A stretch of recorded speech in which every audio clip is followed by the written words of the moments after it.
Recently on Twitter, a DICE developer undertook a really interesting map vote where he asked the community to vote for their favourite maps and gave every single game a chance to prove that it had the best maps in the franchise.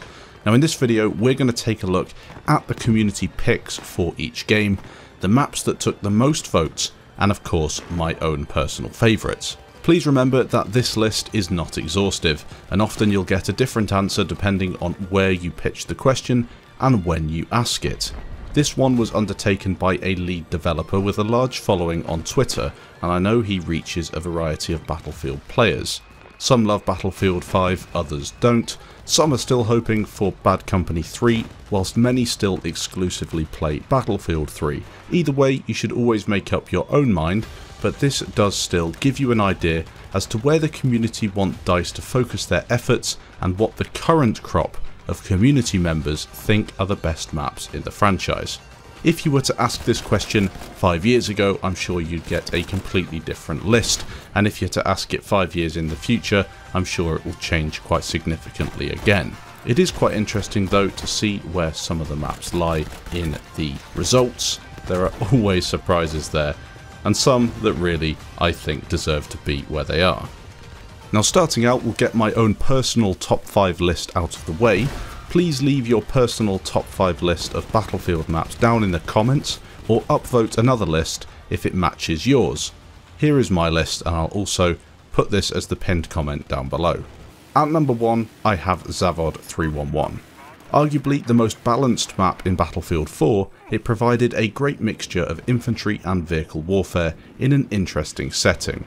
It's my favourite map for quite a few reasons, and many people will probably put it in their top 5 or top 10 maps as well, but to be honest, I can see why others might not love it so much without jets or planes or any sort of real air vehicles past the transport and scout helicopter, and in a setting that isn't quite as beautiful as some of the other stuff that we've seen on other maps. In second place we have Propaganda. It's a superb bit of map design, Propaganda, and it brought tank and infantry gameplay to new heights, especially during Conquest. It was quite good at other infantry modes as well. I remember Chainlink being especially fun, although that mode didn't really stay around for too long, but it was a great urban environment to fight over. At number 3 I've gone for a Battlefield 3 map, Seine Crossing. It's a true Battlefield 3 classic.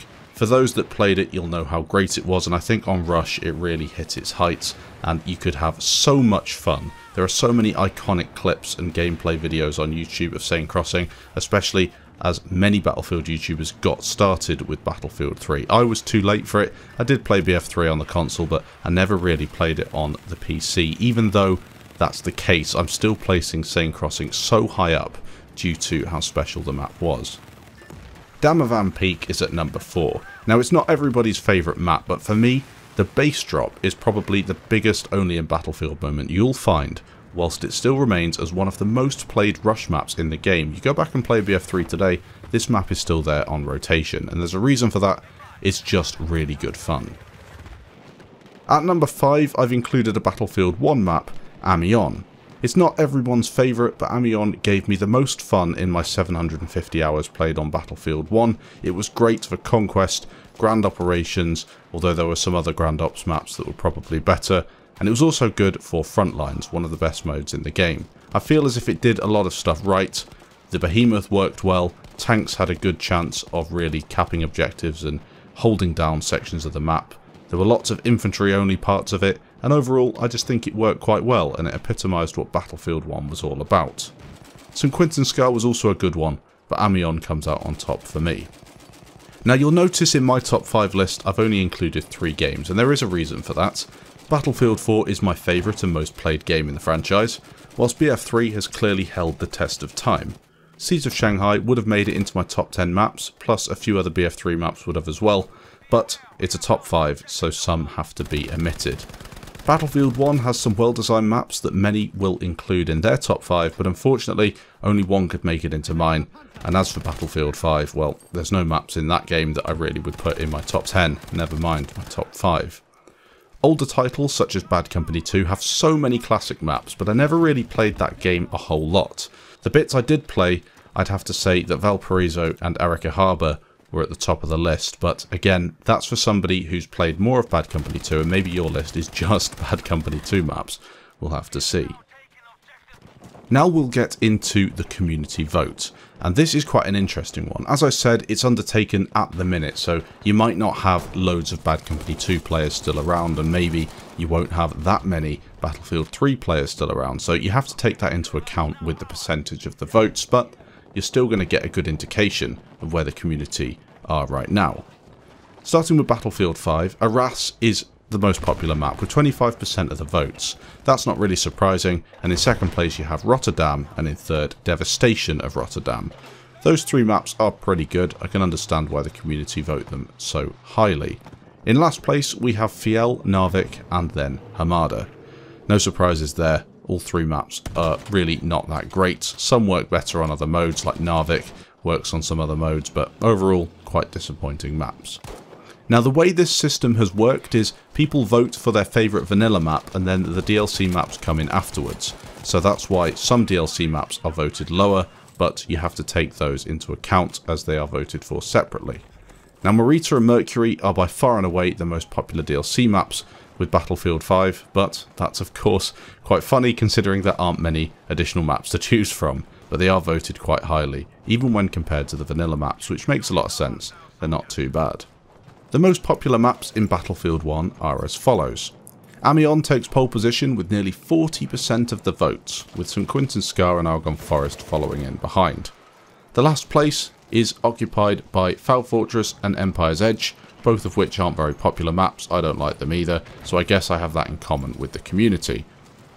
The most popular DLC maps were Achibaba, closely followed by Passchendaele. Passchendaele being quite a gritty experience, and in my opinion probably the best World War I focused map in the game. I think it really did a lot of things right, and it's a shame we didn't see more of that in Battlefield 5. The least popular DLC maps are Albion and Giant Shadow. Albion, not really a great map in my opinion, and Giant Shadow again, quite lackluster. The most popular maps in Battlefield 4 in the vanilla part of the game. At number 1 we have Siege of Shanghai, closely followed by Operation Locker, Zavod and Paracel Storm. 4 very good Battlefield maps, 3 of them providing some really good infantry and vehicle warfare, with Locker being focused purely on infantry. The least popular vanilla map is Lankang Dam, which doesn't surprise me. That map has far too many vehicles and is a bit of a mess. The most popular DLC maps are Propaganda and Pearl Market, both of which are ranked very highly within the community, and in my opinion are 2 of the best and finest maps in the franchise. Very well put together, and really maps that might return, or hopefully will, in a future Battlefield as remakes. The least popular DLC maps are Altai Range and Hangar 21. Altai Range looks fantastic, but doesn't play that well, due to the balance of vehicles and just the way a large open map in Battlefield 4 plays with all the lock-ons and lack of cover. And Hangar 21 plays quite well on Rush. The top section is really fun for infantry, but overall a bit of a rubbish conquest map. The most popular maps in Battlefield 3 are as follows. Unsurprisingly, at number 1, you guessed it, it's Operation Metro with 35% of the votes. This is followed by one of the best true Battlefield maps in Caspian Border, and then we have Grand Bazaar and Seine Crossing. The least popular vanilla map is Terran Highway, and the most popular DLC maps are Zebra Tower and Epicenter. Zebra Tower again, such an individual and epic Battlefield 3 map. The least popular DLC maps, Khazar Railroad and Sabalan Pipeline. I never played that DLC, the endgame DLC. I have seen bits of gameplay from those maps, but that was at a point in my life where I didn't play a whole lot of games. You'll have to let me know if they were that bad, or are they just not that popular because no one really played them. So maybe that list has surprised you, but now what we're going to do is take a list of the top 10 community picks, a dream map offering, if you will. 2,375 people participated in this poll, voting on the 261 maps we had on offer so far in the Battlefield franchise. Now this is also including other Battlefield games, Battlefield 1942, Battlefield Hardline, and all the rest. To summarise all the votes for the maps that had one or more remakes, only the original version was added to the poll. If a person wanted to vote for a remake, they actually had to vote for the original, which is an unusual way to do it, but that's the way the developer did it, and to be honest, you'll still see the popularity of those maps. At number 1, with 923 votes, it was Amiens. In second place it's Operation Metro, third place Caspian Border, then Grand Bazaar, Siege of Shanghai, Operation Locker, St. Quentin Scar, Arras, Fort de Vaux, and Seine Crossing.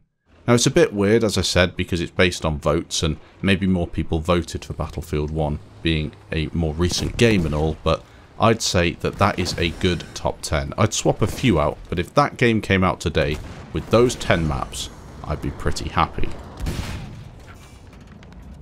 A few interesting quotes from people posting on Reddit really does show you my opinions as well, I think, for this list.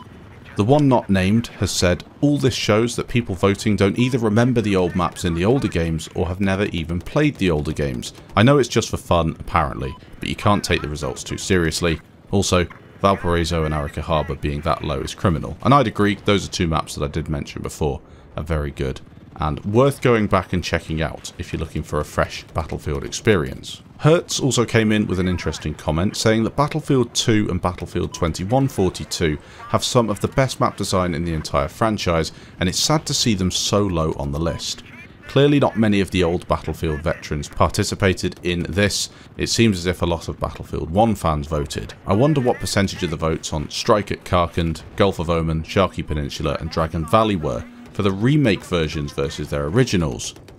Now that's also an interesting thing to think about, because the original Gulf of Oman is better than the Battlefield 4 remake, and that maybe gives people a different impression of the map overall, as they tend to remember the newer one as opposed to the older one. Now I'd say again that in 5 years time this vote will be different, the list will be different, but your list might always be the same. So the most important thing I think is to let people know what you think of the Battlefield maps and put a list down below in the comments. I'll be sure to check out the ones that get upvoted the most. Probably have quite a few comments on this one, so I'll see how many I can get through, but my guess is you'll probably share quite a few maps with the community, and then others will maybe link a few more Bad Company 2 maps, because I know a lot of you on the channel here are fans of some of the older Battlefield games as well. So finally, I'll also leave you with a little question. Would you rather see lots more remakes in upcoming Battlefield games of maps that are good, that have been designed well and are just good all-round maps? Or do you like a mixture of the two, or do you only like new maps being built from the ground up? Personally, I'd like to see the next Battlefield game take just maps that have been popular in the past and make the vanilla maps, 10 maps, just a special 10 dream map pack if you want. Maybe they could do a mixture of some new maps and some reimagined ones, but I think using, just for one game maybe, the maps that have been popular in the past could be quite a good thing, because then we don't have the issue of maps that no one enjoys, and DICE may have a bit more time to come up with some interesting new maps for the DLC or additional content. It's a bit of a different take. Some people do like the new maps, but I think going back and including some of those older ones, maybe a Propaganda remake and a Damavand Peak remake, could be really fun. Thanks for watching. Remember to leave your comments down below, and I'll catch you in the next video.